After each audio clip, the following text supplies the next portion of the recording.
கர்த்தருக்கு மகிமை உண்டாவதாக. இயேசு கிறிஸ்துவின் நாமத்தினாலே நான் உங்களை வாழ்த்துகிறேன். அன்பு தேவனுடைய பிள்ளைகளே, நம்முடைய வாழ்க்கையில் அநேக எதிர்பார்ப்புகள் காணப்படும்.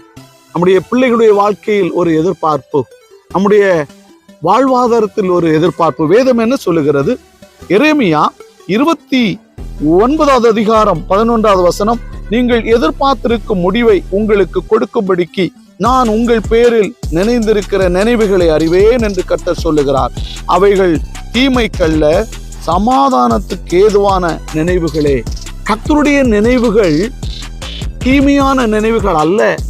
மனிதனாகிய நம்முடைய பக்கத்தில் இருக்கிற மக்களுடைய நினைவுகள் தீமையான நினைவுகளாக இருக்குமானால், என் தேவன் சொல்லுகிறார், என் நினைவு உன் நினைவல்ல, உன் நினைவு என் நினைவல்ல.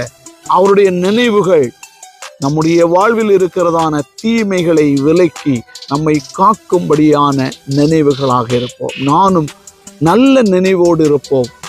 மற்றவர்களை நாம் எவ்விதமாக நடத்துகிறோம்? தீமைக்கல்ல, நன்மையான ஆலோசனைகளை மற்றவர்களுக்கு கொடுத்து அவர்களை நன்மையான பாதைகளில் நடத்த நாம் வாஞ்சிப்போம். கர்த்தர் தாமே உங்களை வழிநடத்தி ஆசீர்வதிப்பாராக. ஆமென்.